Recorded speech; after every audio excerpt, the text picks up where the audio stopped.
Hey guys, thank you very much for joining me once again.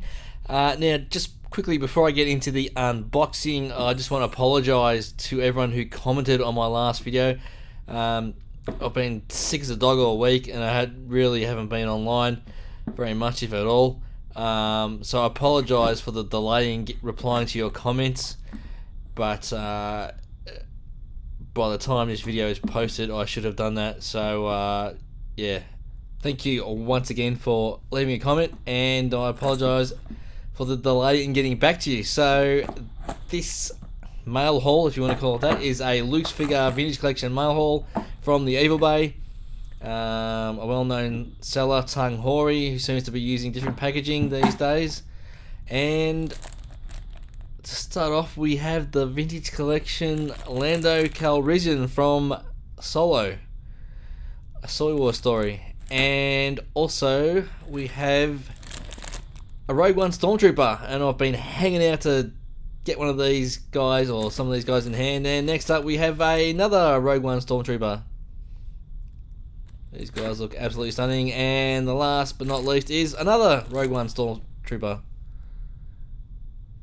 Alright, so I will take a closer look at and give you my thoughts on these figures, starting with the Lando Calrissian.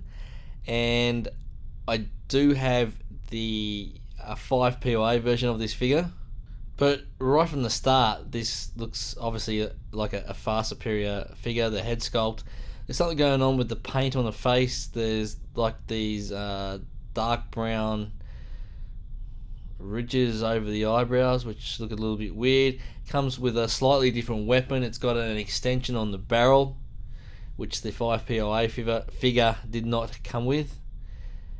But obviously it's got all the extra articulation. But I'll just get into the comparison with the 5 POA figure, and you have a look at the head there. You can see the I guess it's got the photo real paint on the vintage collection version of Lando. It's not perfect, but it's a lot better. The head sculpts are different. The 5 POA version comes with the cloak and scarf attached, and no paint on the inside. The vintage collection version has blue paint on the inside, and there's a bit of paint rub on the front there that I should be able to touch up.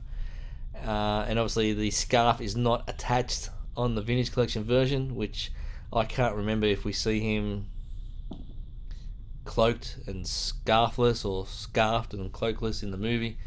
I don't really remember, but yeah, so there's the loose scarf.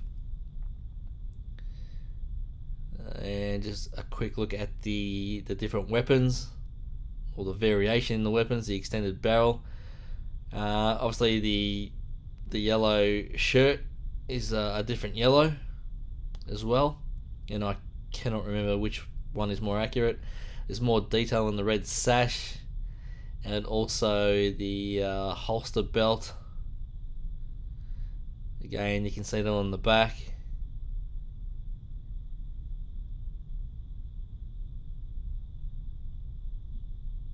And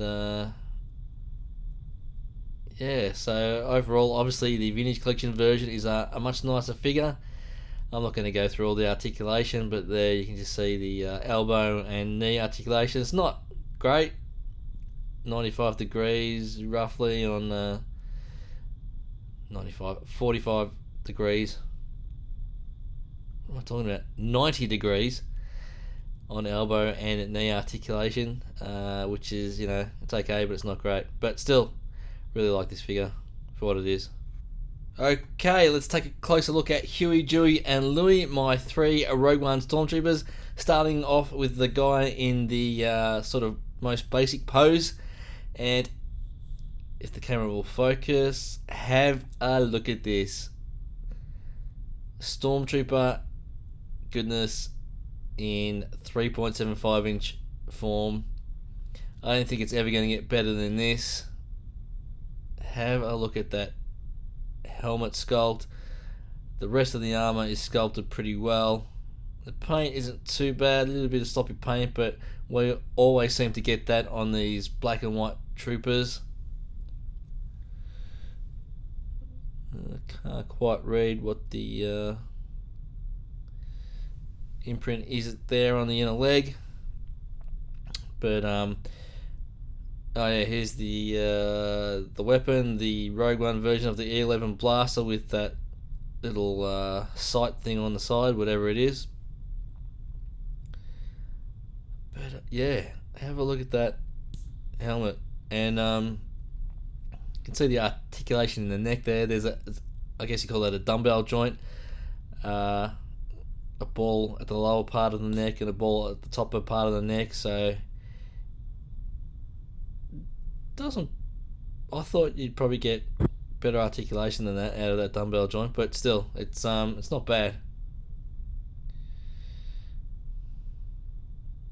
Bit of excess black paint there on the shin armor, but and you can see the differences in the armor design slightly, especially on the lower leg armor. It sort of flares out around the boots, whereas the original trilogy armor sort of tapered in towards the boots. But yeah, you can, so this is another one of the poses you can get this Stormtrooper into, just sort of your classic trooper pose, holding the E11 in two hands. I'm sure if I played around with it a little bit more, I could get that a little close to his body. Still looks fantastic. And then have a look at this pose in a dynamic shooting pose with the legs spread apart a little bit. How cool does that look for a 3.75 inch figure? That is absolutely stunning. Wish I'd bought more of these now. So you can display these guys with a bunch of Death Troopers and they look fantastic, even though my lighting is a little bit bright and it's washing out the detail in the Stormtrooper armor. They look even better with a squad of Scarif Stormtroopers or Sandtroopers. I don't know if a Sandtrooper name is official anymore, but yeah, that looks really cool. Even though we've got the same problem with the lighting, it's washing out the detail in the Stormtrooper armor. But I think I'm gonna have to do some photography with these guys. And then I think they look best of all posed with the combat assault tank from Rogue One. So once the weather gets a bit better around here, I'm gonna go out to a construction site and do some toy photography with these guys and the combat assault tank. Alright guys, that is just about it for this video. Thank you for watching this mail haul. Lando Calrissian from Solo. Not a bad figure for what it is. Obviously it's a vast improvement on the 5 POA figure for all the reasons I mentioned earlier. The Stormtroopers, well, what can I say? They're absolutely stunning, especially for this scale. My lighting really hasn't done them justice in this video. Normally the lighting works really well, but on these white troopers, it just, like I said, it just washes out the detail in the armor. But yeah, if you can find these, buy them all. Buy as many as you can. Don't worry about anyone else. Buy them all. No, that's not true. Leave a few for other people. But absolutely stunning Stormtrooper figures. I don't think we're ever going to get better than this. Like I said, they're the Rogue One version, so they don't have holsters for their blasters, and the armor has slight differences. But thank you very much for watching, guys. Don't forget to comment, like, and subscribe. And as always, may the Force be with you.